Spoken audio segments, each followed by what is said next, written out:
Welcome everybody, and particularly to Brian McClean. Thank you so much for coming and volunteering to do this today, Brian. That's much appreciated. Um, I want to welcome everybody onto the call as well, and I think it's a really nice opportunity to hear back from people, and it delights me actually that we've got a graduate of the department, now called Media and Journalism. It wasn't called that when you were studying, Brian, but so it's a real pleasure to welcome you here. Um, Brian's a graduate, Brian McClean's a graduate of Glasgow Caledonian University. He's Community Affairs Director at AGS Airports, which covers, obviously, as the name suggests, Aberdeen, Glasgow and Southampton.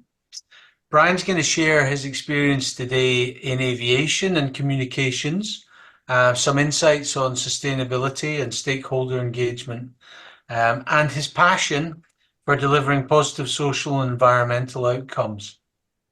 So Brian has more than 20 years experience in the aviation and communication sectors, and he leads AGS efforts to engage with stakeholders, the media and the public on the group's vision, values and performance. Brian's going to talk quite a bit, I think, also about sustainability as well today, and the aviation industry, hopefully. And AGS has a sustainability strategy which aims to achieve net zero carbon by the mid 2030s and to balance the positive impacts of aviation with its environmental and social challenges. He joined Glasgow Airport in 2011 as head of communications after working for 9 years at a prestigious communications consultancy, where he advised clients from various industries on strategic communications, crisis management, and reputation building. And we're very grateful that you're here today, Brian. So thanks for coming back and talking to us all. So without further ado, I'm delighted to introduce Brian McClean to deliver this afternoon's talk. That's great. Thanks very much, Simon, and thank you, John.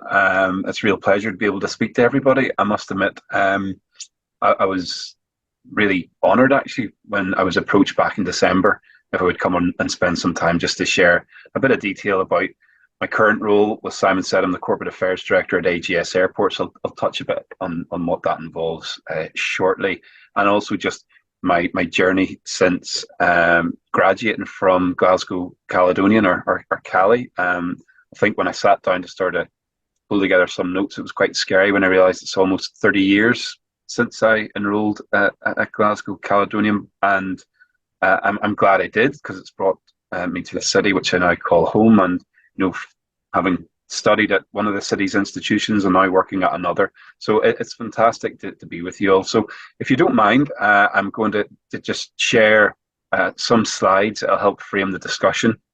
And just, as I said, give a bit of potted history on my own career development and journey. So if I can just pull this up, if you can bear with me. So this is the timeline. As you can hear from my accent, I'm not actually from Glasgow. I'm from a town called Portstewart up on the north coast of Ireland. I studied at school there, had a strong interest in English,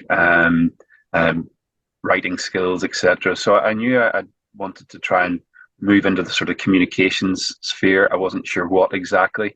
I remember poring through all the various university prospectus documents, and the BA Communications and Mass Media course was one that leapt out. So I got my application in, and I don't mind sharing with you, I got a rejection letter through the door not long afterwards. And I must admit, I was pretty gutted. But I immediately wrote to the course administrators, setting out why I was really keen to come to Glasgow Caledonian and what it was about this course that had attracted my interest. And I'm glad I did, because whenever the results came through later that year in the summer, I got what was required, and thankfully I was able to get my way over to Glasgow in September 1995. And I think the course, what did strike me about it was the real breadth and range of modules that it offered. There was post-production, media analysis, sociology, psychology. I think I even did a French module. Um, but it was also that really good mix of classroom learning and practical learning. And I always remember, I think it was in second year, we did post production, and we had an opportunity to make a short documentary. I managed to find it not so long ago. We and three others made a short documentary called "Once We're Punks," looking at the punk scene in Glasgow. And looking and speaking to some of the people who had been involved and what they'd gone on to do. But it was in third year when we moved into some of the more specialist areas, and that's where I had the opportunity to do the PR module, the public relations module, and it was great. And I remember the project involved obviously a lot of theory, but we were then put into groups and sent out to find a company, an organization that needed support, and we would then have to develop a PR campaign for them. And for me, it was a local charity called TAC Tent, and they provided counselling services for people who had been impacted in any way by cancer. So what they wanted to do was really raise their profile, but being a charity, low on resources, they weren't sure how to do that. And so myself and the rest of the team, we got to work on developing that plan for them. And it had really good outcomes. I remember getting them onto the STV News at the time, and that was a real eye opener for me. And that's when I sort of crystallized that that's where I wanted to go. I wanted to get a career in public relations. I had many other classmates who were then moving down the post-production route, and the course, it did really well at balancing, allowing people to pick and specialize in one, and giving you the support you needed to go on to develop into those areas. So that was fantastic. Went into the fourth year, did the dissertation, graduated in 1999. Like most people, after they graduate, not sure exactly where to go, how to start, on the career ladder. So did a bit of traveling.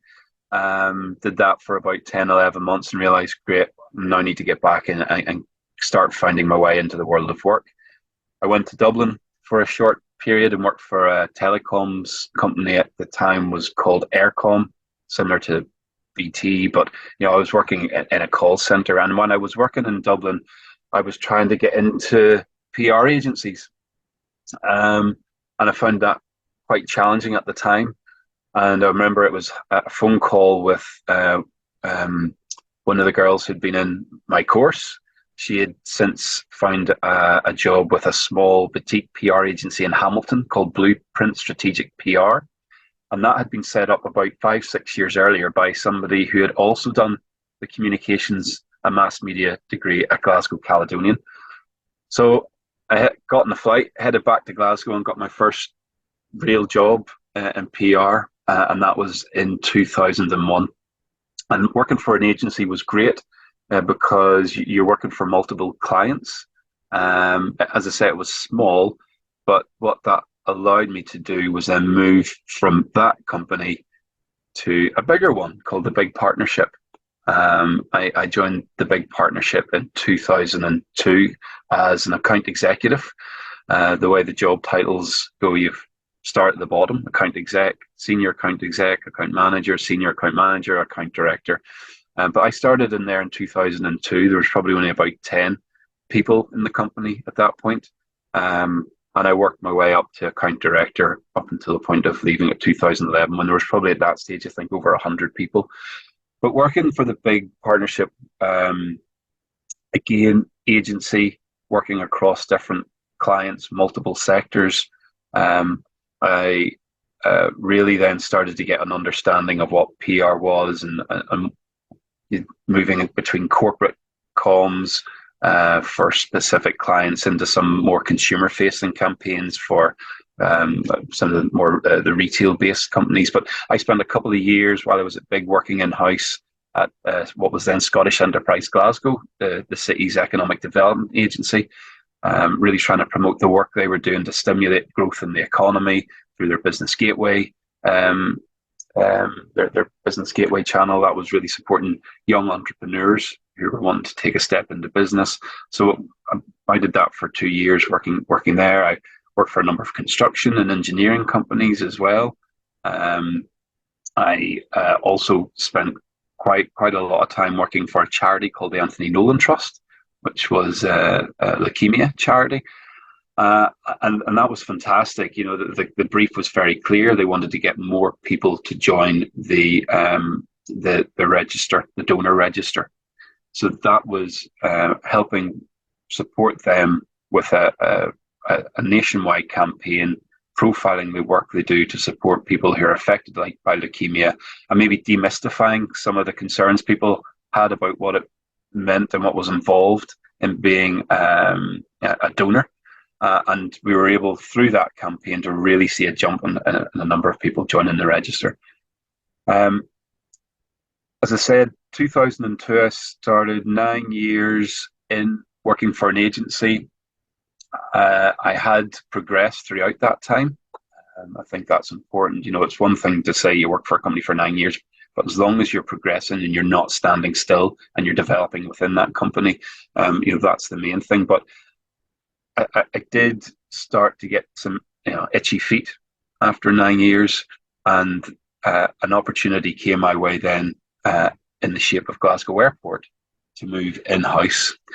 Well, what I would say about working for an agency is, you know, you're working in a team, you're working across, as I say, multiple sectors, different clients.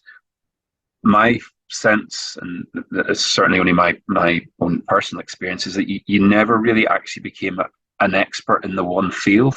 You were sort of scratching the surface. You were getting to know a client enough that you could, you know, go and speak in their behalf, speak to the media on their behalf.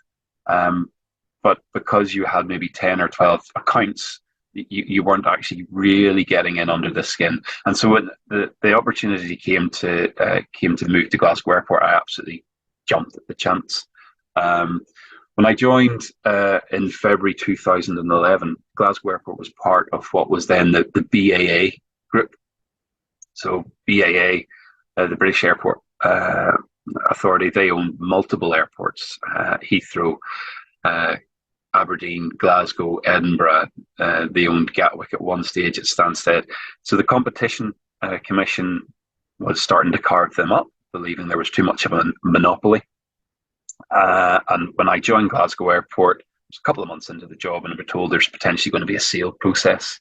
So that was a bit unnerving. Ultimately, they ended up selling Edinburgh. I remained with Glasgow. And as I said, my sole focus was just on managing the reputation of the airport, ensuring the multiple stakeholders understood the important role of the airport in terms of driving the wider economy, supporting, you know, businesses to access markets, helping them import, export, the role it plays in supporting tourism, and the role it plays in creating employment.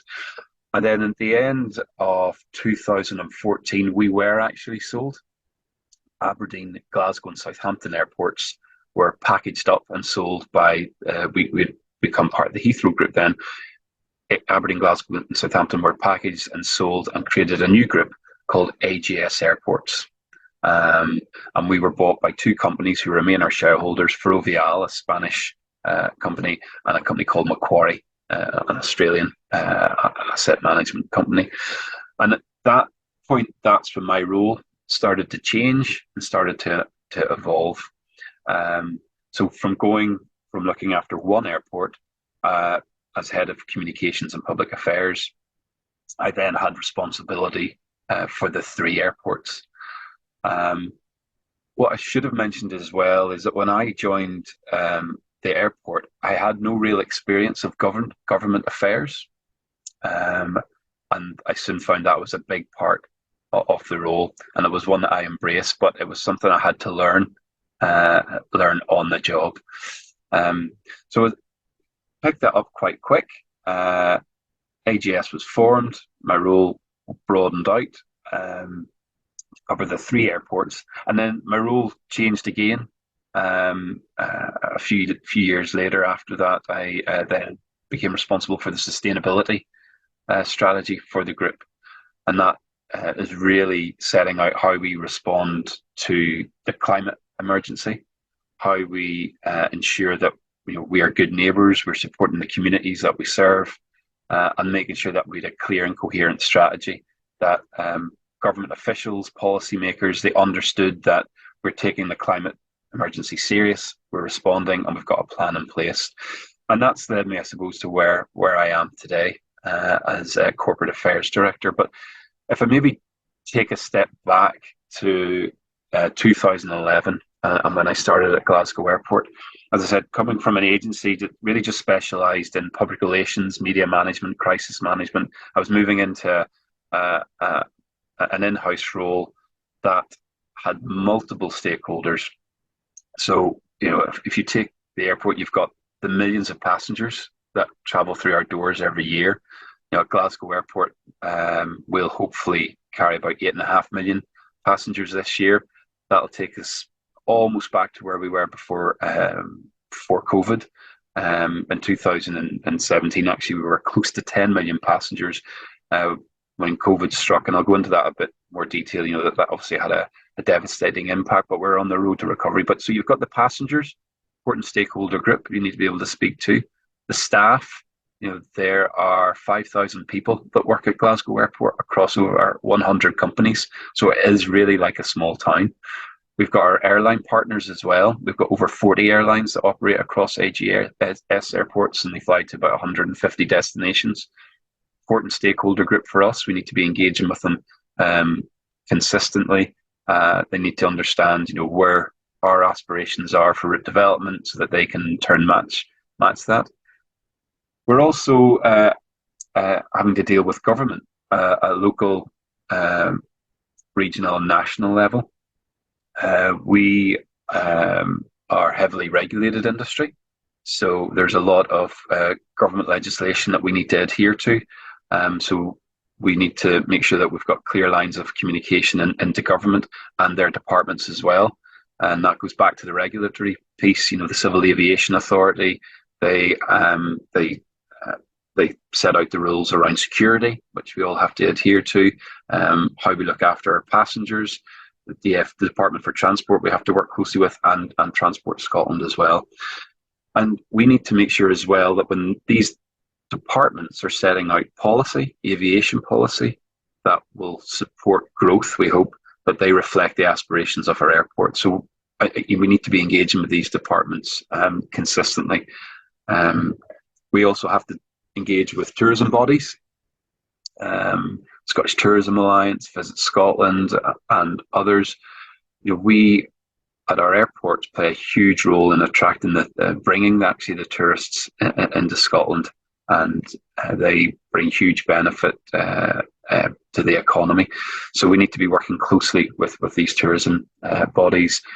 Scottish Chambers of Commerce is just one, but the business organisations as well. We're involved very heavily with the Chamber Network, Prosper, SCDI, the businesses again.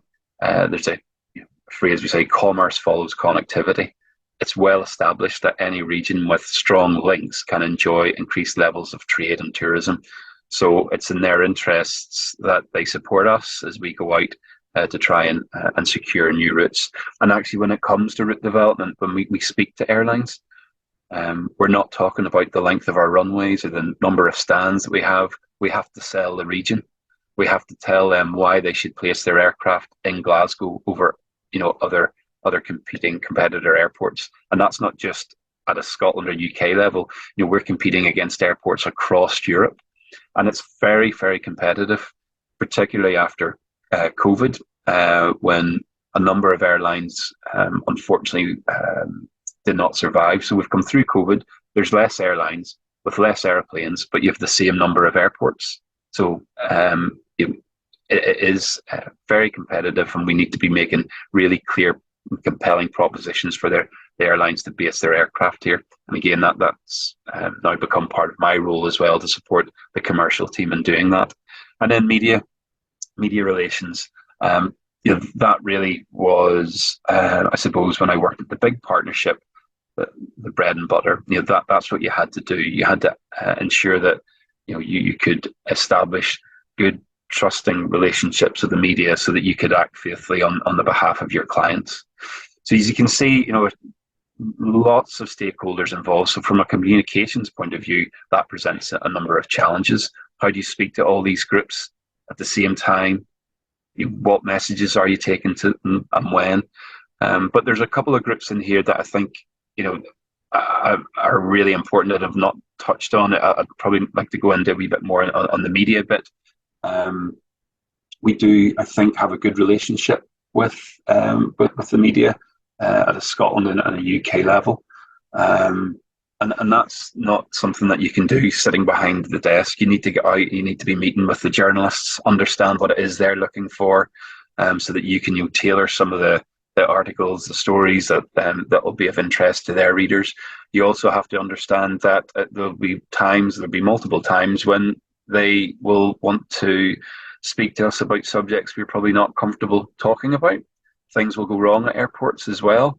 But it's important that you have that relationship so that you always get the right to reply if they're writing an article that's perhaps a bit more negative. But in the round, we do have a good positive relationship.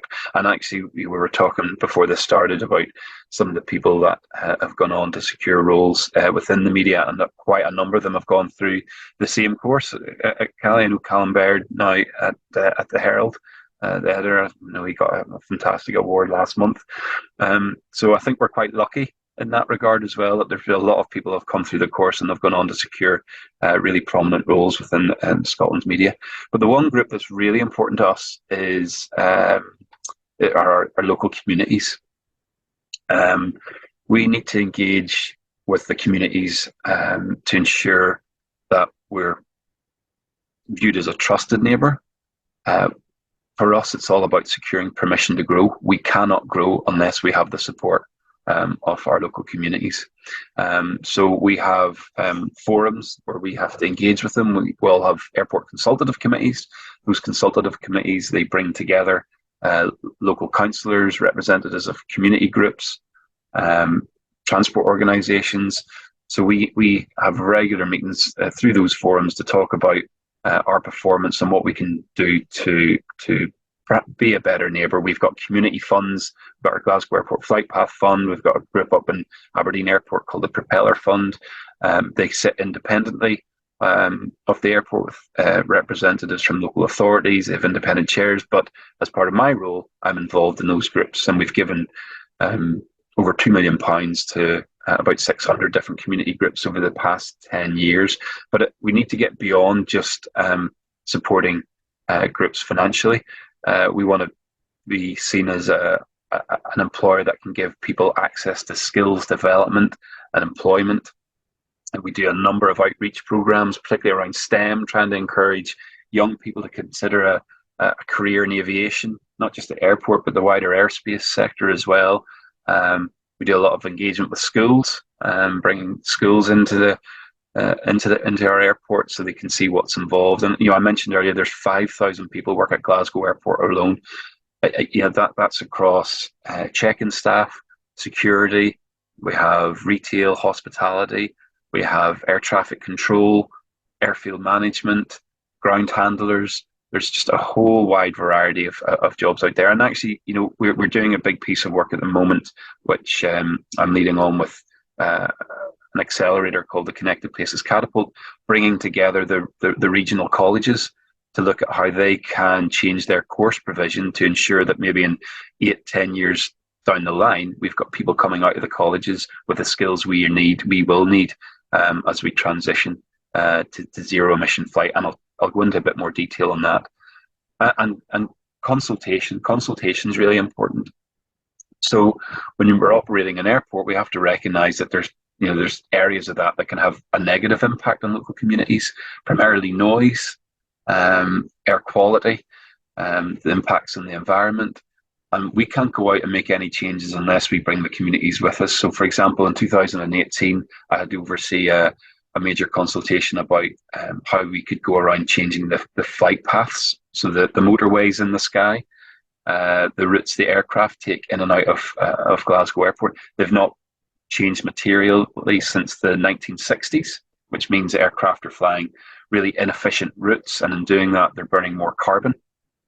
But we believe that if we can make them fly more direct routes, there would be huge benefits in terms of noise reduction and reduction in carbon emissions.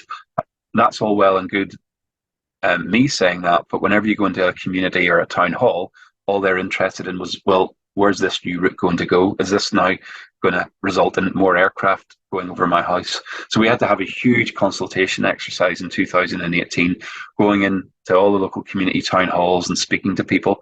I must admit, it was a bit daunting. I got chased out of a few of them.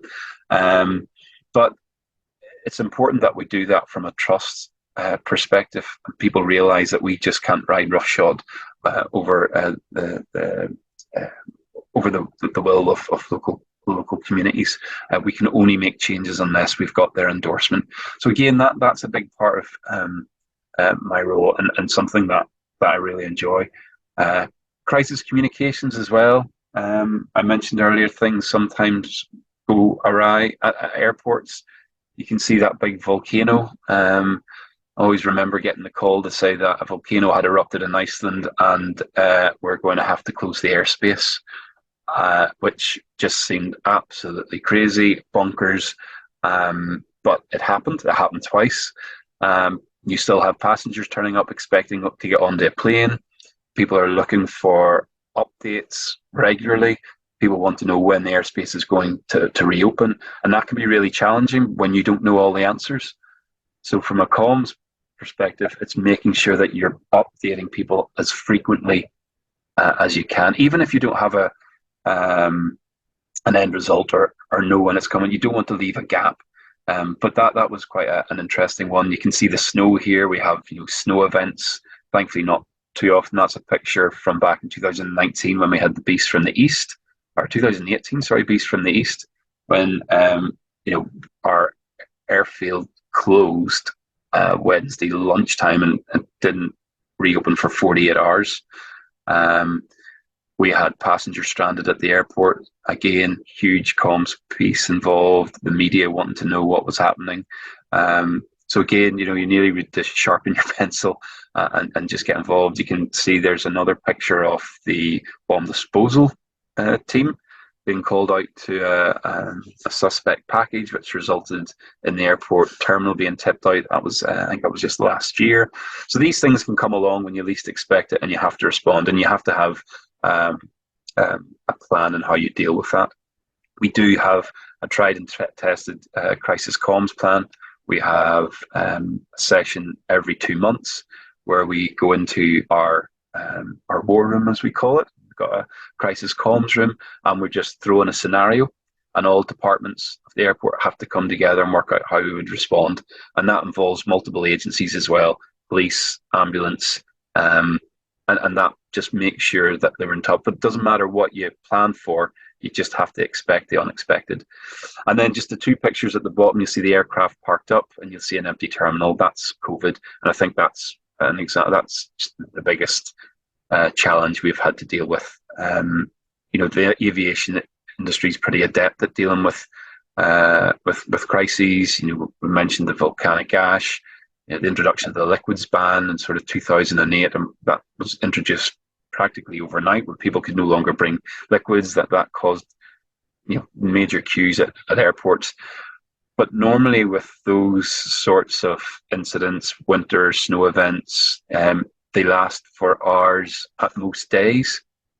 COVID lasted for over 2 years, and that was really difficult. And that even if you look at our passenger numbers, I mentioned in 2017 we had almost 10 million passengers. In 2020, we had 1.9 million. The last time Glasgow Airport had 1.9 million passengers was in 1972. So it really took us back decades. From a corporate affairs point of view, there was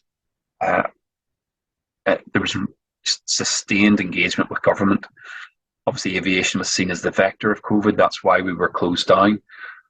But it was working with government to try and understand, well, what support packages is the sector going to get. We've got a responsibility to the thousands of people that work for us, working with government to understand when could we reopen, when could we open some corridors to certain countries? Then we found ourselves in a position where you could fly to Greece from English airports, but not from Scottish airports, and then vice versa. So it was working with two different administrations, trying to ensure that there was a clarity and consistent response, something that, and recognizing that our sector needed support. But I think it was a very worrying time for our staff. So internal communications was really important. We have a monthly newsletter. I'm sure that the university has something similar. At the outset of COVID, we were putting something out daily. We were communicating with our staff every day. This is the latest updates we're getting from government, from officials. This is what it means for payment. This is what it means for being able to turn up or not for to work. So a really, really worrying time for our staff, really stressful time for our staff. Unlike other airports, we held off on having to make that really difficult decision on letting people go. Ultimately, we did have to do that. As I said, it lasted for 2 and a bit years. But thankfully, when the travel restrictions were lifted on the 18th of March 2022, I think it was, we saw that demand for travel surge back. And thankfully, we saw a lot of people who we'd lost able to come back and find employment again. So that's some of the crisis we've had to deal with. But in terms of major events that have been fantastic to be involved in from a communications point of view, the Commonwealth Games back in 2014. There's Chris Hoy. He came along to. We spent a lot of money in investing in our terminal. He came along to help mark that. But you had huge media presence at the airport. And having to manage that was great because they all wanted to come and see Usain Bolt and the other stars arrive. So you had to manage the logistics of having the media based at the airport, both at the start and at the end of what was a real fantastic event. There's the picture of the Emirates A380 that first came to Glasgow in the same year, the Commonwealth Games, 2014. Again, we had about 100 journalists out on the airfield to capture this real milestone in Scottish aviation history when the A380 landed for the first time. And then COP26, that was great. We had the world leaders descend on Glasgow. And for us, that was an opportunity from a comms point of view to start putting forward what we and the wider sector were doing to decarbonise. That Alaska plane, it's Boeing's eco-demonstrator aircraft. So this is their clean green flying machine based over in Seattle. It's kitted out with all the latest technology that makes aircraft quieter, emit less carbon. It can fly using sustainable aviation fuel. So we worked with Boeing to bring this aircraft over to Glasgow Airport. We had a 2-day event. And it was the then First Minister Nicola Sturgeon came along to open, and that was really just setting out all the steps we are taking as a sector to decarbonise and the opportunities that will present themselves over the coming years as we move to zero emission in flight. So, some fantastic events to be involved with from a comms point of view. And if I sort of then segue into the sustainability piece, this is the backdrop that aviation finds itself operating against. We've got more calls for demand management. Aviation is the big bad emitter. We need to fly less. And what we need to do is really make it clear that aviation isn't the enemy, carbon is. And what we all have to do is work to take carbon out of flying so that people can continue to enjoy the clear societal and economic benefits that it delivers.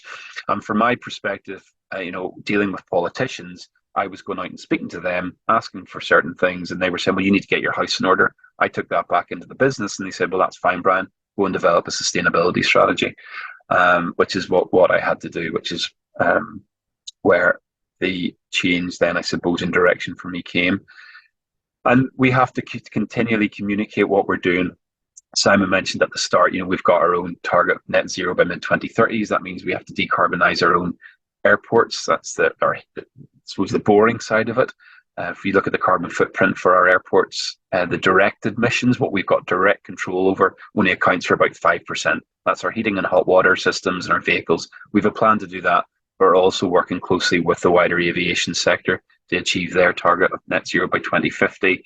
I won't go through everything here, but we recognise we don't have all the answers. We're doing a lot of work with University of Glasgow and hydrogen development. We did a lot of work with Cranfield University in carbon capture. We're working with the Scottish Government and their hydrogen innovation scheme. I'll come on to zero aviation shortly. But we need to be out in front of this and really articulating all the steps we're taking, because if we don't, we'll lose our permission to grow, as I've mentioned before. We're investing in renewable energy. We're creating a 40-acre solar farm on site at Glasgow that will give us the ability potentially to generate hydrogen on site, which will then be able to support zero emission flight. That picture of the plane at the bottom, that's had 13 successful test flights over the past year, operating on hydrogen. And we are doing a big piece of work now to understand what we have to do to prepare our infrastructure to get hydrogen onto the airport, into the fuel farm, how we then go about refueling an airplane using hydrogen, because we think in maybe 3-4 years, these planes could be flying from Glasgow up to the Highlands and Islands of Scotland. I'm just conscious of time. I won't dwell too much, but innovation with purpose, what do I mean by that? So it's very important that we need to embrace innovation, but it needs to have benefit for the communities we serve. And this is a project we're particularly proud of, and something that, from a communications point of view, we're shouting about a lot. We're working with the NHS to develop what will be the UK's first medical delivery network using drones. So this will be drones taking prescription drugs, blood, even organs potentially, from mainland Scotland out to remote communities in the Highlands and Islands. We've got £12.5 million of funding from the UK government to do it. We had our successful flight trials just before Christmas. There'll be more flight trials in a couple of months. And this is something that we think, people don't, when they think of airports, as maybe just a travel hub. You go there to get from A to B. But, we're working really hard to ensure that we're linking into the communities we serve. And for us, this is all about providing equity of healthcare and using our expertise in how you manage the airspace, working closely with NATS to ensure that drone technology can really benefit communities in Scotland. And I'll just finish because I realise I've rambled on quite a lot, but just reflecting on my journey and the jobs I've had. If you look at it, I've had two jobs. Big partnership for 9 years, and then into the airport. But I've always grown and developed within those companies. So, if you can, my advice is just find a company that gives you the space to grow it and is willing to invest in you.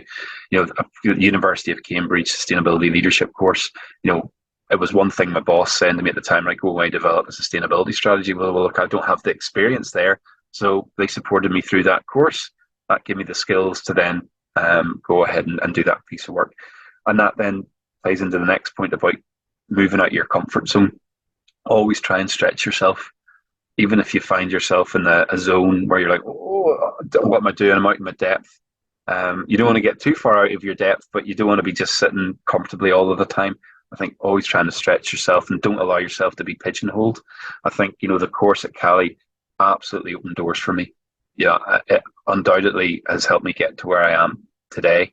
But I've moved from that focus on sort of comms, PR, and I've moved on into other areas, sustainability, business leadership, and seek out networking opportunities.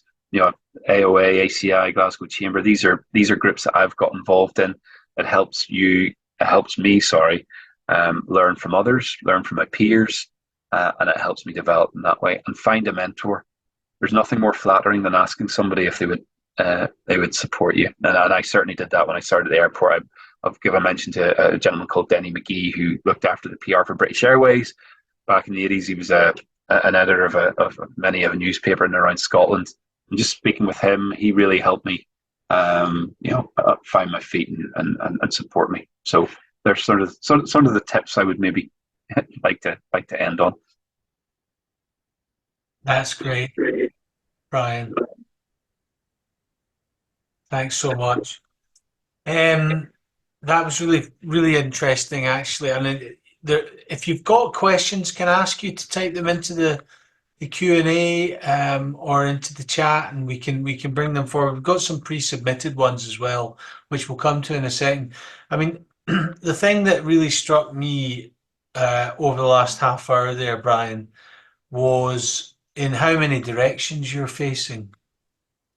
You know, because it's transport, because it's an airport, and because it's comms as well as business leadership, you're facing both.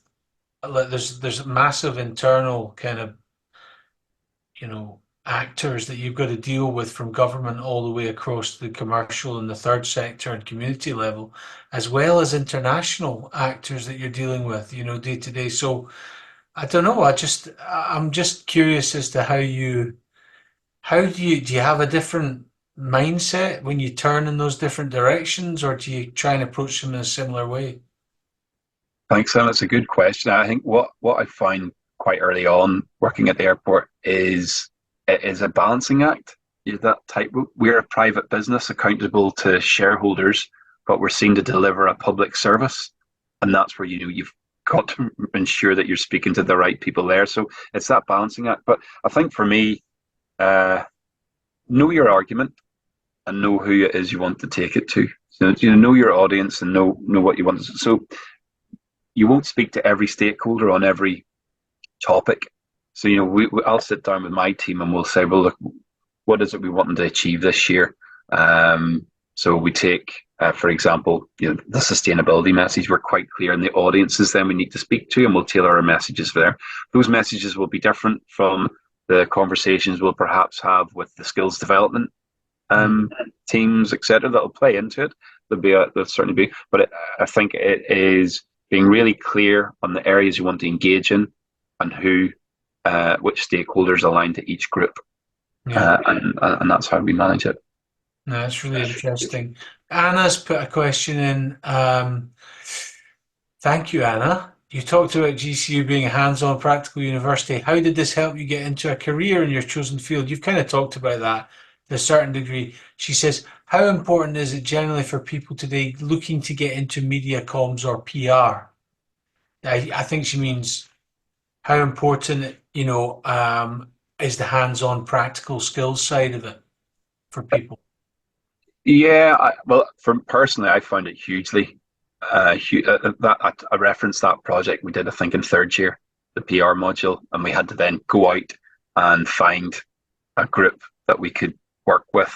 And it was, it's one thing sitting at a desk and learning the theory, but actually going out and putting it into practice, and learning how to deal with people and understanding what they want. I mean, that really got me enthused. That's what excited me.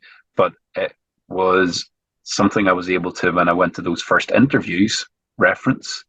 I had some experience, limited that it was, but I had some experience of dealing with, client facing. So, well, I thought it was important, and it certainly helped me during that early interview stage. Mm. We've got 120 students tomorrow doing a crisis conference simulation as part of their PR module on a hospital, critical failure at a hospital. Starts tomorrow morning. So the module continues in a different format, all these years later. Wow. Yeah. There's another question in here. I would love to know, where do you see the PR comms industry heading in the next 5 years, and what would be the key transferable skills you'd recommend for students today to be focusing on? Yeah. I think it's only going to get bigger. There's a constant need for organizations, community, big corporates, etc., to have a really clear and consistent PR, corporate affairs strategy in place. For the aviation sector, I've mentioned already, it's that permission to grow. Unless you're being transparent, people perhaps won't want to deal with you. Customers won't want to perhaps deal with you. So I think there's a real need, and it'll continue. But the second part, where did you see from how it will evolve? I suppose it's the platforms we use to communicate with people. In my time, when I started the big partnership, we would write a press release. You would then go over to the fax machine. You would then fax it. if you were doing a photo shoot, the photographer would come out, you get the pictures taken, and he'd come back in the next day with some of the pictures, you'd pick which ones you'd want, and then he'd post them out to you. So, from the moment you'd taken the picture to actually issuing the story, it could be days apart. So, that's only 20 years ago. The way things are changing, and I need to constantly learn. It's the multiple platforms now that you now need to engage with. And obviously you've seen the challenges facing traditional media. You need to consider what other ways can you reach your audiences. Yeah. And there'll always be a need for that. Yeah. Yeah. I mean, the media changes, doesn't it? But the stories remain. Yeah. You've said actually a few times during the talk, Brian, that, although you've had decade-long positions in two different places, essentially, or contexts, you've actually felt like you've changed a lot over the last sort of 20, 25 years. You've learnt new skills in each of those roles. You've come on and so on in each of those jobs. And I suppose I'm wondering, do you kind of do that in any kind of strategic way as an individual for your career? Do you kind of address the next challenge and think, how am I going to meet that, and what skills do I need, like the sustainability one where you upskilled and so on, or are you more strategic about your career, or how do you approach it? Yeah, I think I've been very lucky in the fact I've worked for really good leaders who have pushed me and encouraged me to develop. So, sometimes it's also about the people you meet along the way and adapting to the needs of the business as well. I not once did I think I'd end up, overseeing the development of a sustainability strategy for the company, but it came about through my sort of core skills, engaging with politicians and policy makers. They were pushing right back, saying, we're not going to support you unless you get your own house in order, taking that in. And then my boss is having the confidence in me to say, well, you can do that and we'll give you the space to grow and develop. So I can't say, hand on heart, that wasn't a strategic move. It just sort of evolved. And I was lucky that I had a boss at the time who supported me through that. And I think that's what I was probably trying to get at in that last slide. When you're looking for a company to work for, you want to ensure that it's somewhere that you can grow and develop, and they'll give you the space to do it. And can you do that at small firms as well, or is it only big firms that you can do that at?